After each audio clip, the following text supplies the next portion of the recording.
आम्ही दामिनी सिरियल केली होती आणि जी म्हणजे ज्याबद्दल मी काही वेगळं बोलायची गरज नाही, कारण माहिती आहे सगळ्यांनाच, म्हणजे मराठीतली पहिली डेली सोप आणि त्याचे किती शोज झाले आणि ती किती लोकप्रिय होती.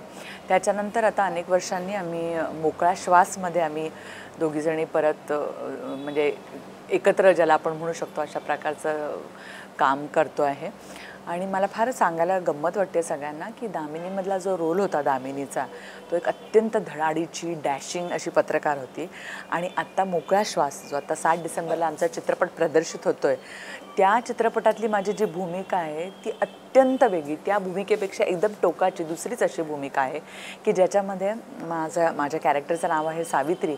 आणि एकीकडे नवऱ्याचा होणारा जाच आणि दुसरीकडे मुलींची पण तगमग दिसणारी तगमग, ह्याच्यामधला एक ज्याला आपण म्हणू शकतो की एक मानसिक कोंडमार असलेली, पिचलेली, खचलेली, हेल्पलेस आपण ज्याला म्हणू शकतो अशा प्रकारची ही सावित्री आहे. आणि जी दोघांच्यामध्ये मुली आणि नवरा यांच्यामध्ये बॅलन्स साधता तिचा होणारा जो भावनिक कोंडमार आहे अशा प्रकारची ही भूमिका आहे.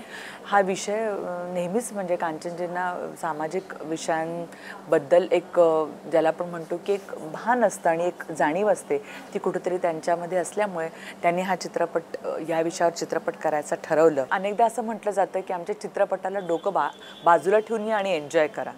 तर माझं असं म्हणणं आहे की डोकं ठेवून पण या, सोशल मेसेज पण घ्या आणि स्वतःचं एंटरटेनमेंट पण करून घ्या. तर या सगळ्या गोष्टी जर एकत्र साधल्या गेल्या तर मला असं वाटतं ते निश्चितपणे लोकांना आवडण्यासारखं आहे.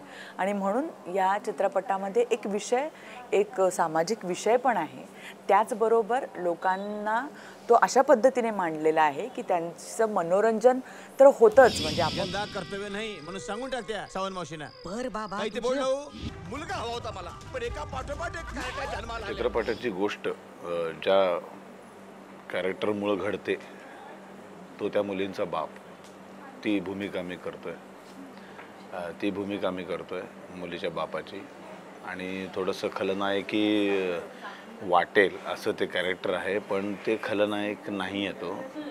ती परिस्थिती आहे, आपल्या समाजाचं प्रतिबिंब आहे ते. आणि आपल्या समाजामध्ये आजही मुली नकोशा वाटतात, जन्माला आल्यानंतर चेहऱ्यावर आठ्या पडतात.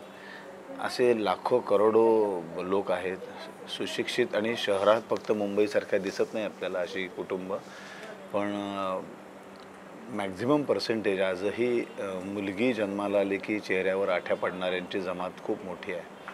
त्यांचं प्रतिनिधित्व करणारं हे कॅरेक्टर आहे. आपल्याकडं काय होतं, स्त्री भ्रूण हत्या करू नका, मुलगी जन्माला घाला, तिला मारू नका. अरे हो, पण तिला का मारतात त्याच्या मुळाशी कोणी जात नाही आहे.